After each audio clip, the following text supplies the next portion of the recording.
Today's episode is supported by our friends at the Heinz History Center and their exhibit, Pittsburgh's Hidden History.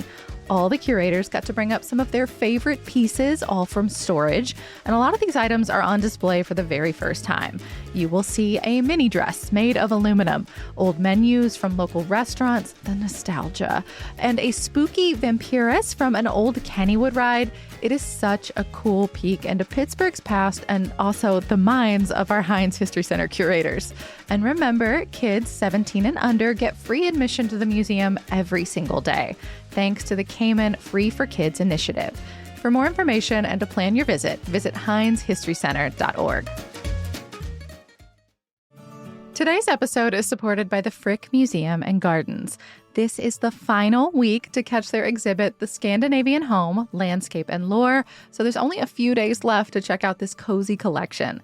The exhibit is full of magic thanks to princesses, gnomes, and other mythical creatures, so it's a great place to take your whole family. It's also the biggest private collection of Scandinavian art outside of Scandinavia, so there is a lot to browse, like furniture, paintings, sculpture, and more. The Fricks exhibit is the first time all of these objects have been publicly displayed together, so it's definitely worth spending a chilly winter day inside a warm and cozy gallery. This Sunday, January 11th, is your last chance to see the Scandinavian Home, Landscape, and Lore. Get your tickets at thefrickpittsburgh.org.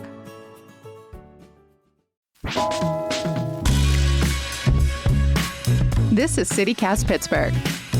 I'm Megan Harris, and here's what Pittsburgh's talking about. Y'all, we are so excited for season 2 of the breakout medical drama, The Pitt. A new episode finally drops this week, Thursday at 9 p.m. The show has won a million awards. It's set and filmed here in Pittsburgh, mostly. We will return to that. And our crew had so much fun watching season 1, picking up on all the little Pittsburgh Easter eggs and poking holes in the plots.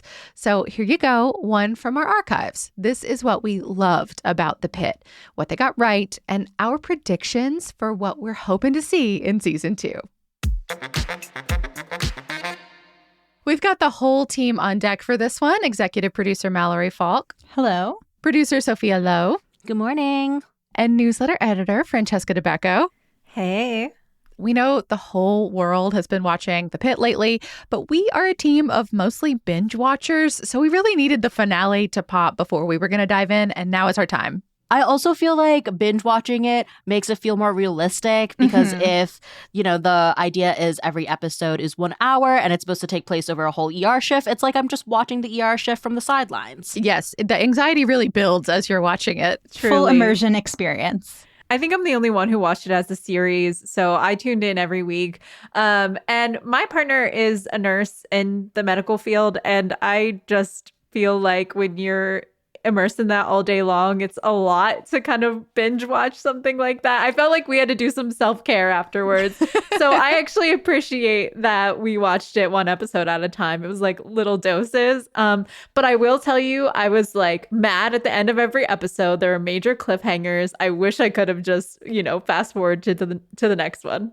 Yeah, even with binge watching, I think I watched like the next 10 minutes, like every single time. Like I could not turn it off at the end of an episode. That happened one time over 15 episodes. There was one specific episode where I actually had to kind of jump ahead to see how a storyline resolved to know if I was capable of watching it. And then I went back and restarted. That's what the Wikipedia summaries are for, Mallory. True. But we want to let you know that the way we're formatting the show today is the top half of the show. We are not going to reveal any spoilers. So if you haven't seen The Pitt yet, but you're curious, you want to catch up, feel free to listen to the top half of this show. We will not ruin anything for you. And then after our ad break, we will get into the storylines in depth, and that is going to be chock full of spoilers. So consider this fair warning. Yes. So let's talk about the show itself, kind of like how it came to be. It is set in Pittsburgh, shot mostly here locally, at least in September of 2024, so last year. But you really only see like exterior shots, like the inside, the actual emergency department as they depict it most of the time. That was recreated at a soundstage in California. So there's a lot of Pittsburgh love, but actually the bulk of the show is shot somewhere else. Yeah. And like Sophia mentioned earlier, each episode covers 1 hour of a 15-hour shift at Pittsburgh Trauma Medical Center. That's sort of the the hospital that they're all working in. The fake fictional Pittsburgh hospital, we should say. But it is shot at Allegheny General Hospital on the north side, the big old one. Yes. And it follows the attending physician, Dr. Robbie, aka Noah Wiley, and just how the residents and rotating doctors respond to the cases in the emergency department. And so it's really fast paced. It's kind of continual shots, and they're just like hopping from room to room. So it's it's a very active show. But the beginning, like as there's scene setting, the first shots are all skyline photos, lots of bridges. The rivers are quite blue. So, you could argue it gets it wrong right at the jump. There's some good editing. Yeah, I think there's definitely some CGI bluing up our skies as well. Like, at least they picked September. Like, it is legitimately when the city is, I would say, arguably its prettiest. I don't know if you guys felt this way watching it, but like I got so giddy seeing our city. It just looks so beautiful. Because of the CGI. Well, I mean, just in general. Okay, the shots in general, true. Like the aerial view of the downtown and North Shore, and then it takes you across the bridge. And in the opening scene, you see Noah Wiley walking towards AGH on the north side. He's on Cedar Avenue in East Allegheny. That's right across the street from the park. Allegheny Commons Park. And I just love seeing that shot. It's so authentic. It's like true of what like doctors and nurses are, where they're walking on their way to work. And if they live in the neighborhood. Yeah. Yeah. Or take the bus, or seeing that was really sweet. And all the old houses, like the row houses in East Allegheny. So that was really cool. So he then enters AGH and he goes into the South Tower, which is, like you said, Megan, that big old one. And it's like the most historical part of AGH, I guess, as it is now. Like it's very gilded, a lot of marble. Yeah, definitely. And you see, like, when he's walking in, there's like sort of those marble archways. It's really beautiful. And my partner actually works at AGH at the hospital, and he said that entryway is not open anymore. So it makes sense that they filmed there. Yeah. So he says he still has patients that who complain that they can't go into that entryway. They're going to be complaining now too. They think it's back open because Noah Wiley walked in. He said it's been closed at least since the pandemic. But then he goes into the lobby, and that is actually accurate, like how they enter the South Tower. And then he goes into the stairs and makes his way to the emergency department. He goes downstairs, and that is not accurate. That is not the way that you get to the emergency room at AGH. And that's when we enter the set, like you said, in Burbank. And I kind of appreciate, like, because of the structure of the show and we're just like in the emergency department for almost the whole thing, I really prefer this to like a show like Queer as Folk that was quote unquote set in Pittsburgh but filmed in Toronto. And so it just really gets things wrong because it's not the same like visual. You don't actually have the accurate visual backdrop. And so I feel like this format really works well, that they could get the real exterior shots in Pittsburgh, and then when you're inside, it doesn't fully matter anymore. It was funny, though, whenever they first showed the emergency department, I've been to that ER, and I was like, no, I clocked it right away. I was like, ours is not that nice. I think it's also worth just stepping back to talk about why this show is set in Pittsburgh in the first place, why it was filmed here. So the EP of the show, John Wells, he went to CMU's School of Drama. He graduated back in 1979. And while he was here, it sounds like he just kind of fell in love with Pittsburgh's beauty, our landscape, our aesthetic. Which was very different in 1979, we should note. So I love that he's kept in touch enough to know that we have gotten prettier over time. He just overcorrected on those blue rivers, I guess. Honestly. But yeah, he told reporters this month that he hopes that like his love of our city comes across in the show. We're going to talk about that throughout this episode. And John Wells also has a scholarship at CMU for directing. So I think it's cool that, he loved it so much that even before he came back to film this show, he sort of left a mark here. And Noah Wiley, who helped write the show and again plays the main character, Dr. Robbie, his parents also met in Pittsburgh while they were college students. His mom went to Chatham. His dad went to CMU. So cute. I love the Pittsburgh connections. Actually, let's stay on that thread, kind of step back a little bit. Question for the group. Do we think that Pittsburgh is a character in the show? Like, is the city its own character? Ooh. Hard no. Really? Yeah, I think that like it's very much rooted in Pittsburgh, and it's really clear that, everyone involved really cared about trying to represent Pittsburgh. There are a lot of really great references, but it doesn't feel like a character in that Pittsburgh doesn't really dictate, I think, some of the choices the characters make. And like for the most part, it's set in a hospital room. They could have put this show in any other hospital and done like a lot of local research, like, you know, dropped in the street names and everything, and it would be the same show. That's a bit how I feel as well. Like, I do feel like if you are a Pittsburgher, you feel seen by the show. Like, there are some really hyper-specific references that I very much appreciated. But I think if you have no connection to Pittsburgh, I don't know that you're going to come away from this show with a strong sense of our city, you know, just by virtue of the fact that it does take place almost entirely inside this hospital. Fair. I was thinking about, you know, I've spent a lot of time in Albuquerque, New Mexico, because my partner's from there, and that's where Breaking Bad was set.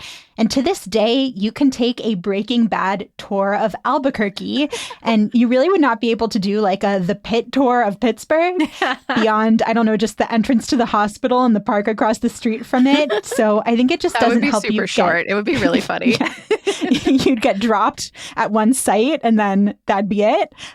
So I don't know. It just does. I don't think it helps you get any sense of the city outside of this one specific hospital, at least not visually. I do think Pittsburgh is a character. I hear all of your points, and like I kind of wish Pittsburgh was more like rooted as a character, but I view a character like a human character in a series, a movie. It is something that sort of establishes a mood or influences the plot, or just like brings cultural details.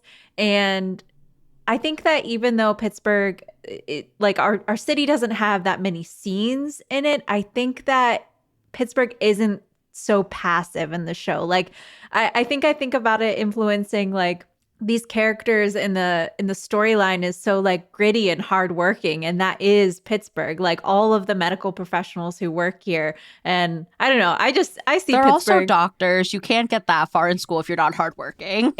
Fair enough. Yeah. Or apparently ADHD, which I think is just like such a funny line to drop in there about like medical professionals.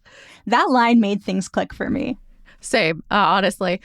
You know, I was prepared to argue that Pittsburgh was a character, but now I'm very confused because all of you make amazing points. I think I maybe still fall like, I don't know, 55-45 on the side of it being a character. I'm definitely doing a both and situation, but I think Pittsburgh is a character. I think it's more of a character than not a character anyway.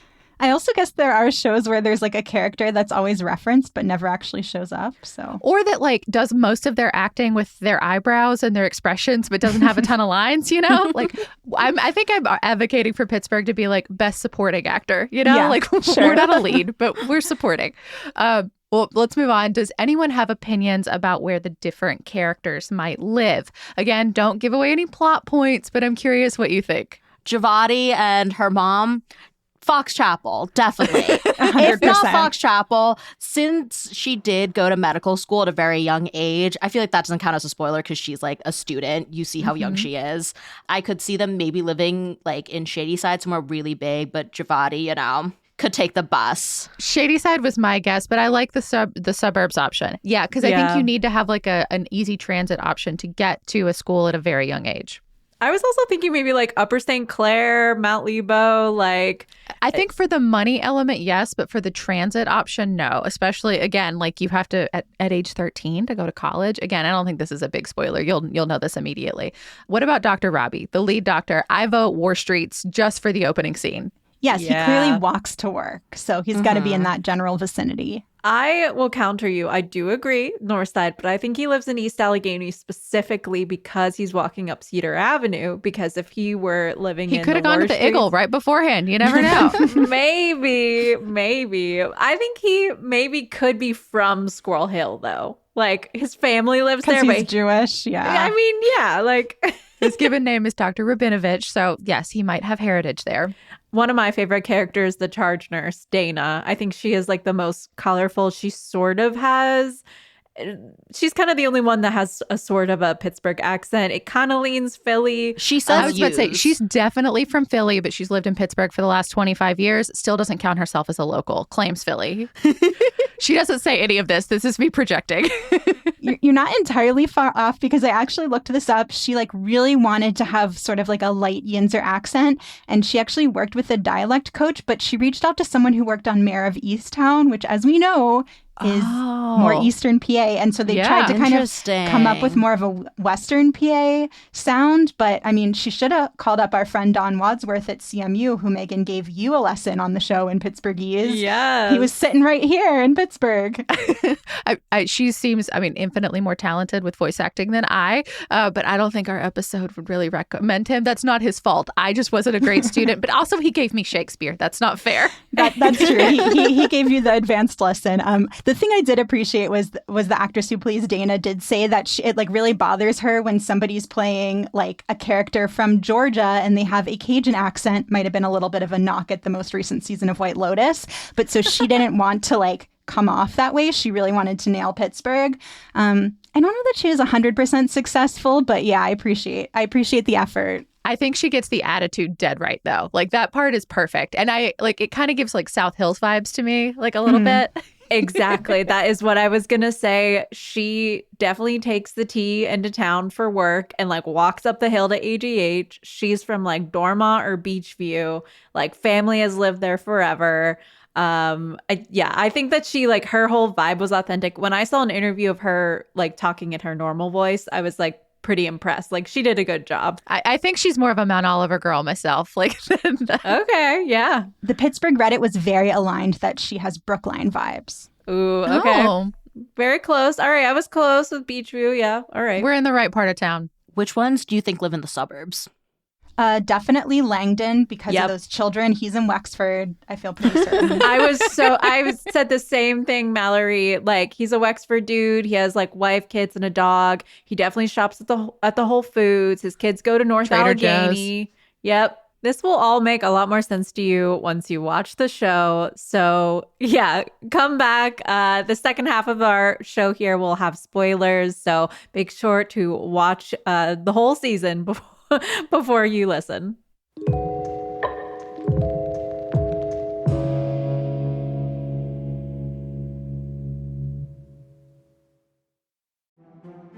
Today's show is brought to you by PA Preferred. PA Preferred makes it easy to choose local and support the farmers who grow and make the food and the products that we rely on every day. It's Pennsylvania's official brand for local, and they say the variety is incredible. Pennsylvania is not just dairy and sweet corn. We are the #1 mushroom-producing state in the country.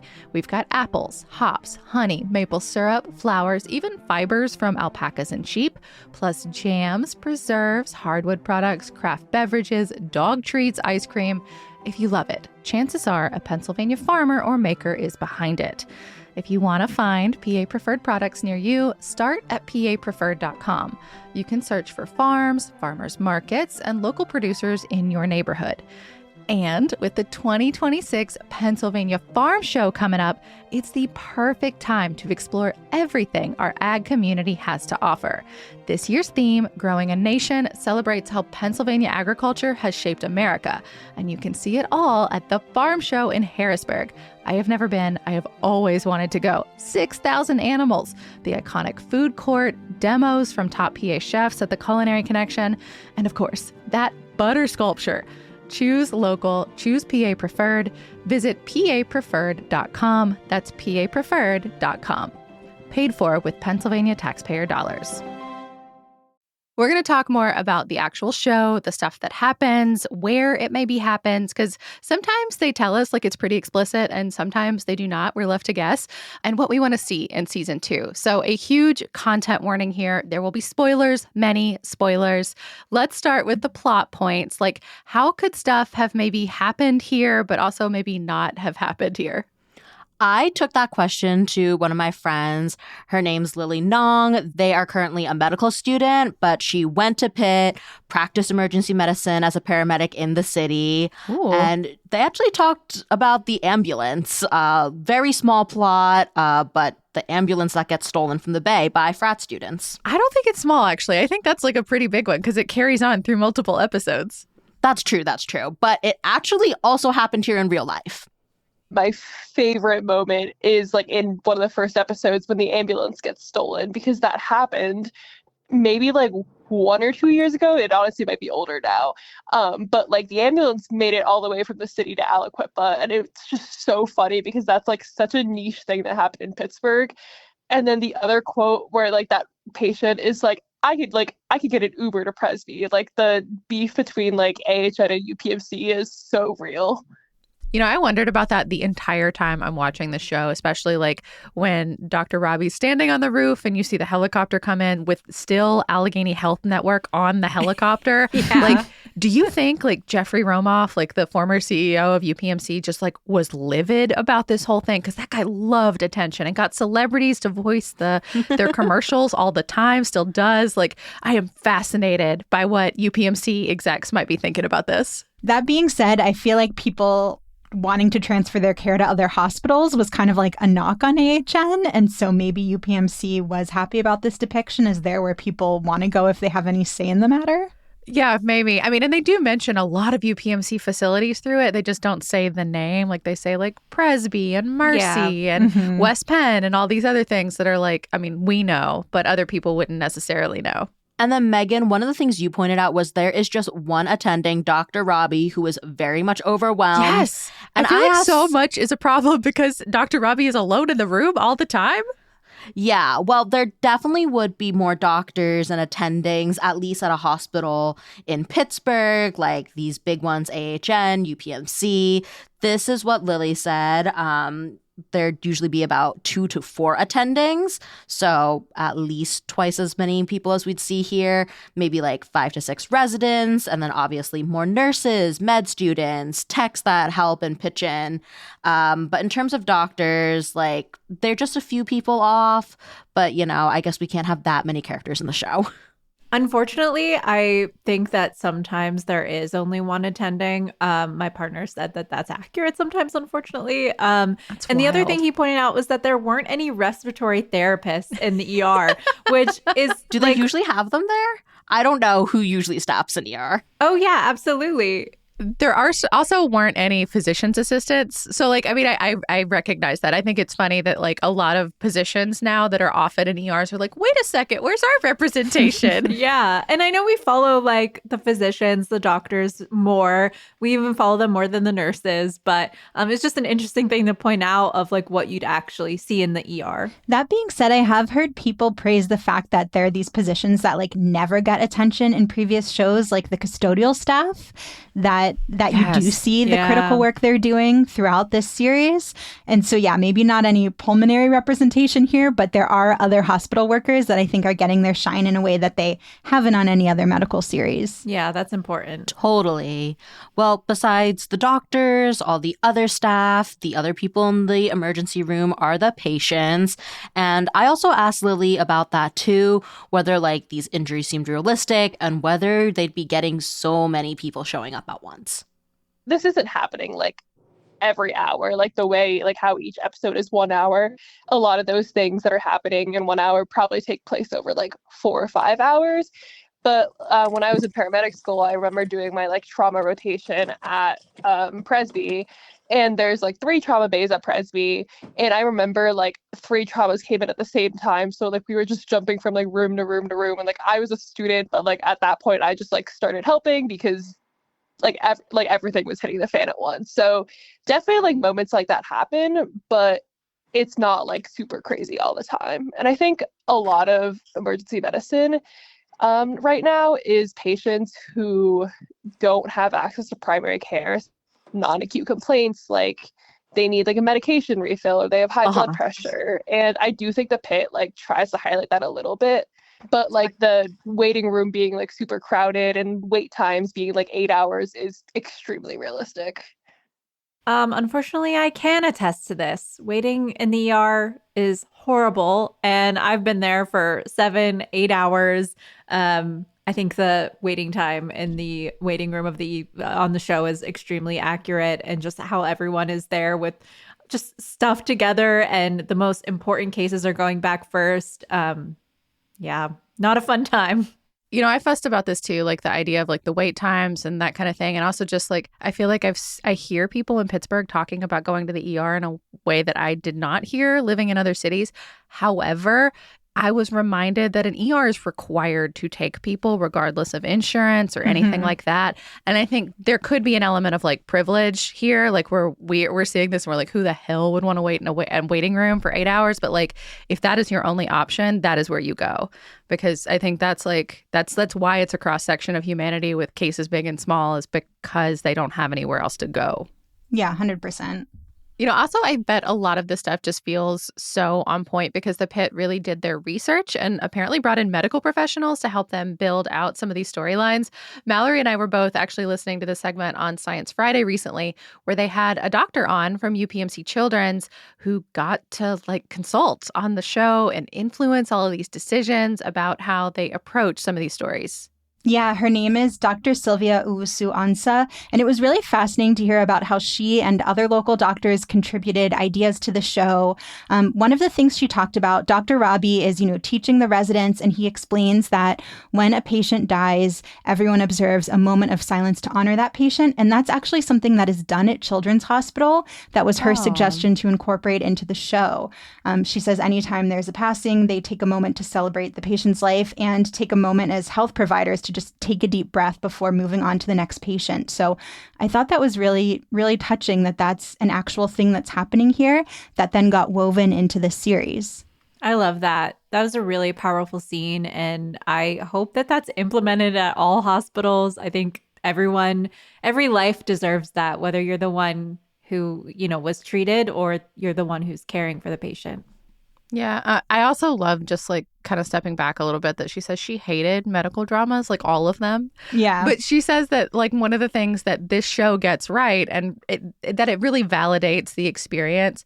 But she says like the medical scenarios and the pace that you were talking about, Sophia, like all of that, like this show gets correct. And it actually validates the experience of a lot of medical professionals in a way that she has just never seen on film before.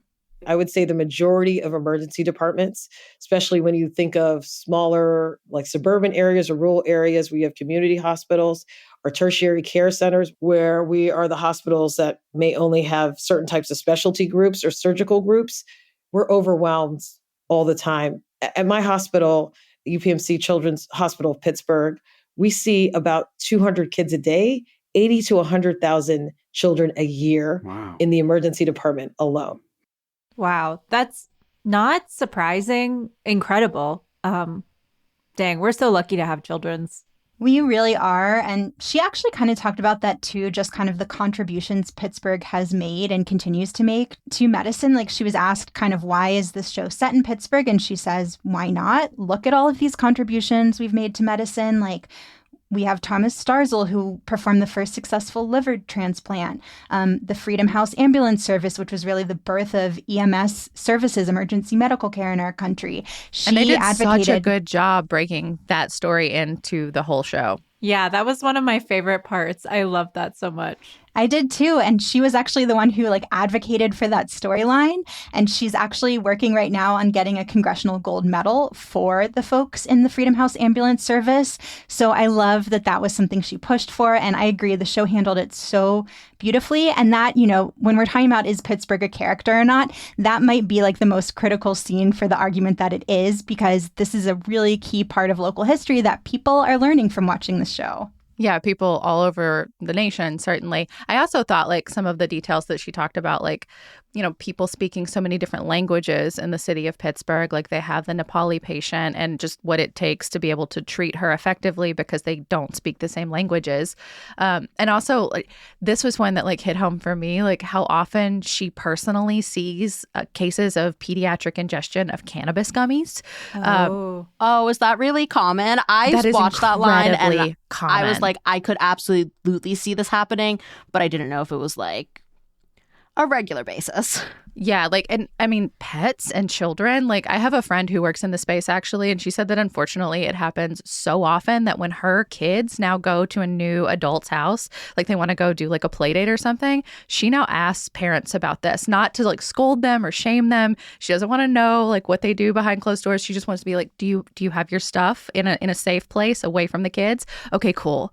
And that's part of her regular conversation now because she sees it so often professionally. That is so fair. Yeah, I mean, it definitely seemed like there were storylines in here that were sort of like a little PSA to the public. And I really appreciate that because I don't think any of them were done in a really heavy-handed way.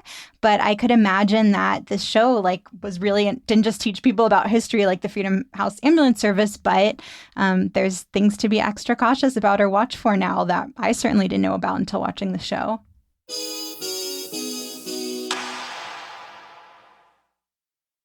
Where do we think the different plot points are happening? Because sometimes stuff's going on, but they don't tell us where in the city it allegedly is. Like, where do we think that Pitt Fest was? Because if AGH is the closest hospital where they're taking all the patients, like, it has to be somewhere near there.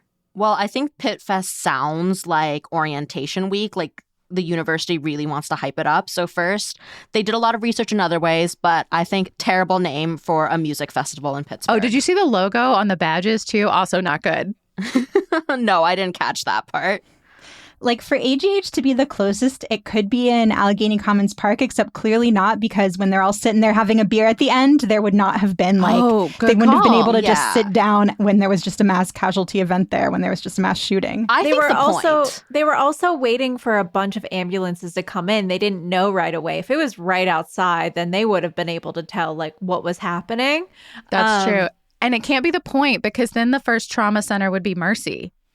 Right. I don't know. This confused me. I was with you, Sophia. When they said Pitt Fest, I immediately thought Oakland.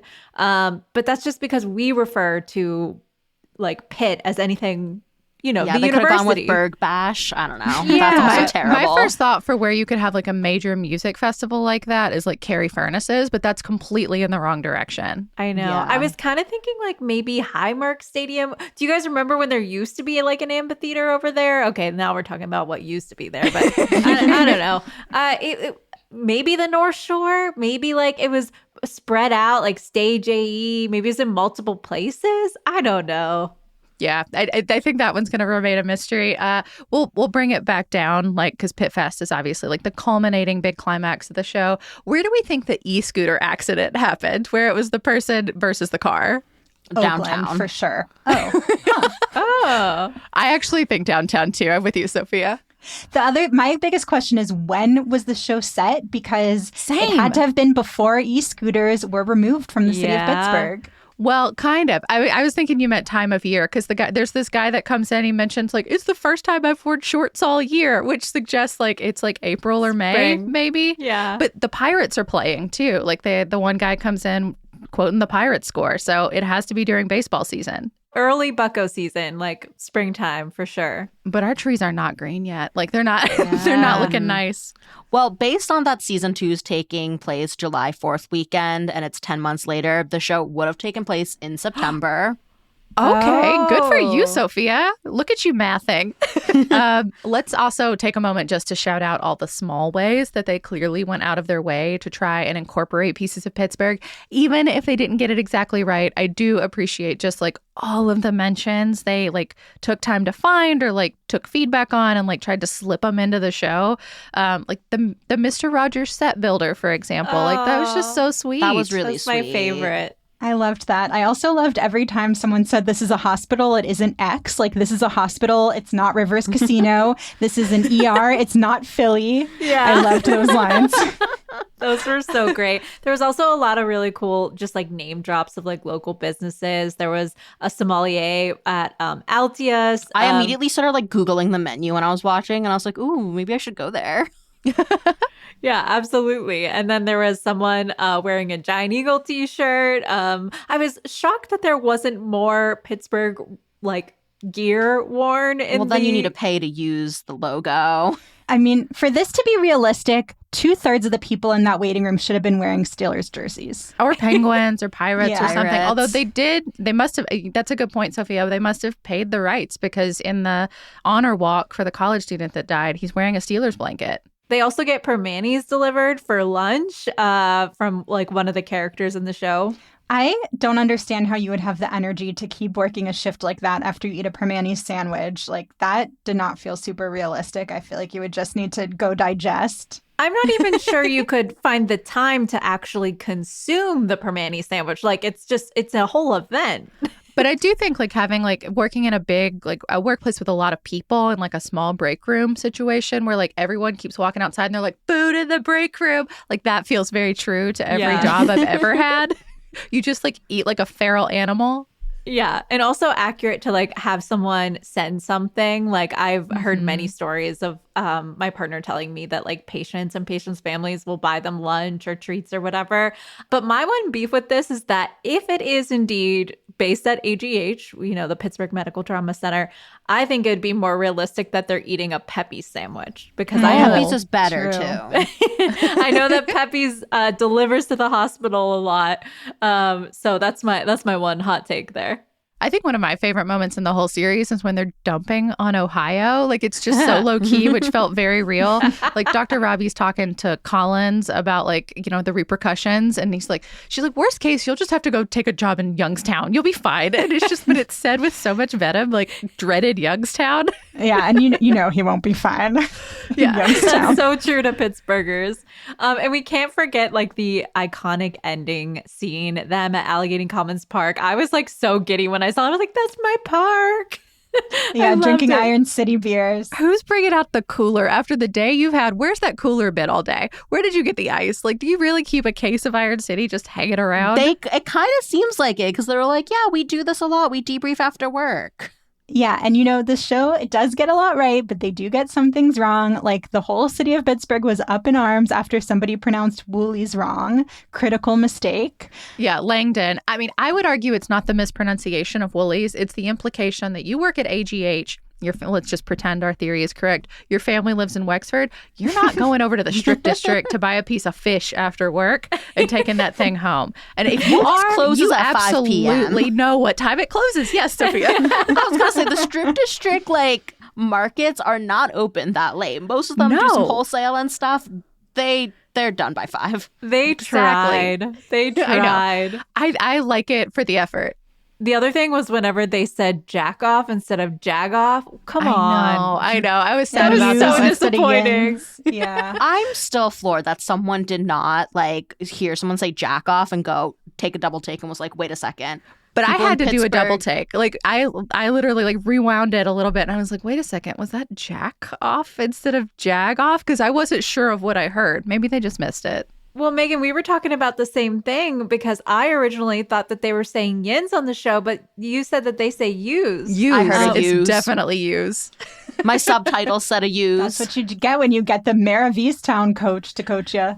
I know. And like, to be fair, like it does still feel Pennsylvania. Like I have like, you know, I've met people in Western Pennsylvania who talk like that. It sounds very authentic, but man, she could have thrown a yins in there for sure. And the one other thing I caught was they mispronounced Monroeville. They said Monroeville, which people on Reddit were mad about. I also noticed that Mel said that her sister was at a facility in North Hills, not the North Hills, which felt like a little error. Oh, I the same thing. I think they said the I-79. Weird. No. I didn't catch that one. But they do, like, they mentioned Frick Park and South Park, Fine Wine and Good Spirits, Crosby the dog, and they ask him, like, do you mean David or Sid? Like, there's just so many, like, little moments woven into the fabric of the whole thing. Yeah. Yeah, you can really tell, like, people who know Pittsburgh had some hand in the show. I'm really excited to see what they're doing for season 2. I'm wondering if y'all have any Easter eggs or storylines that you would like to see in season 2. Like, maybe stuff that they didn't get to this season, but you really want them to next time. Well, I heard that the next season is going to take place around 4th of July weekend. Yes. So like kind of iconic Pittsburgh. I'm imagining there's going to be some sort of, I hate speaking these things into existence, but unfortunately there might be a fireworks incident and I don't know, maybe they'll shout out Zambellis. I don't know, something like that. We that. actually got a message from one of our listeners on Instagram saying, like, I heard you guys talking about the Pitt. The 4th of July weekend is the worst in the city of Pittsburgh for the emergency departments, like by far. I mean, that kind of makes a lot of sense to me. I'm sure even just like the heat stroke cases alone are filling up the ER then. Well, speaking of heat, do you guys know what else is happening during 4th of July weekend this year in Pittsburgh? I mean, it happens every year in Pittsburgh. Anthrocon! Yes. Oh my gosh, furries yes. are coming. That is so perfect for a storyline. I hope they do it. If there's not a furry in this season, then I think the whole thing wildly inaccurate. I also took a little spin through the Anthrocon website, and they have river cruises, I assume on the Gateway Clipper, so we could get a river accident and also maybe a bridge incident and Anthrocon in the same plot line. I think that'd really get messy and be good drama. Definitely heat exhaustion in the suit. It would be funny if it was just kind of like recurring throughout the entire shift. You were getting more and more furries who don't Like you just get a furry every episode or two. Yeah.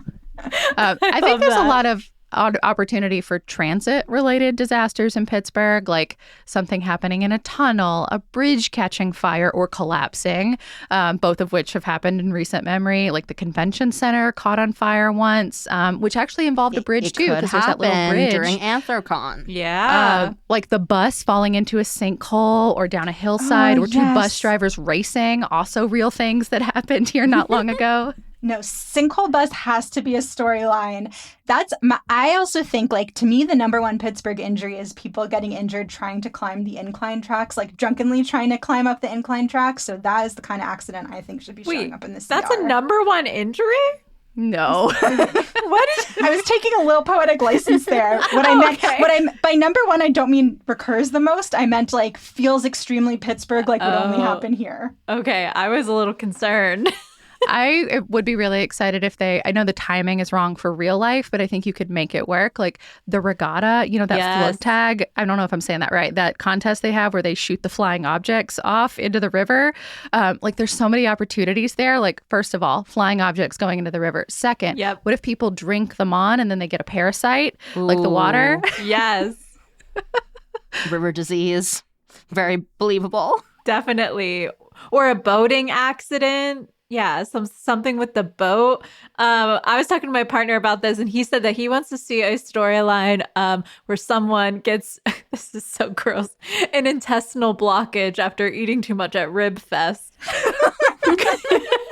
That's so specific. I know.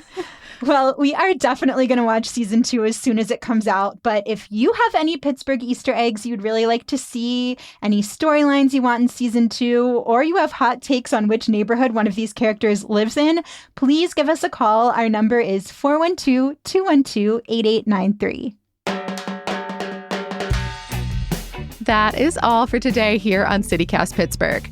You can support us by becoming a City Cast Pittsburgh neighbor. That's at membership.citycast.fm.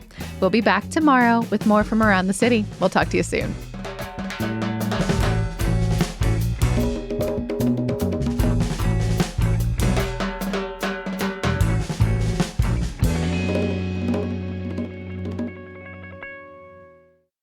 What if the ER is entirely filled with people or no, I guess furries don't call them costumes. I was just like, what if it's just like furries and the pierogies?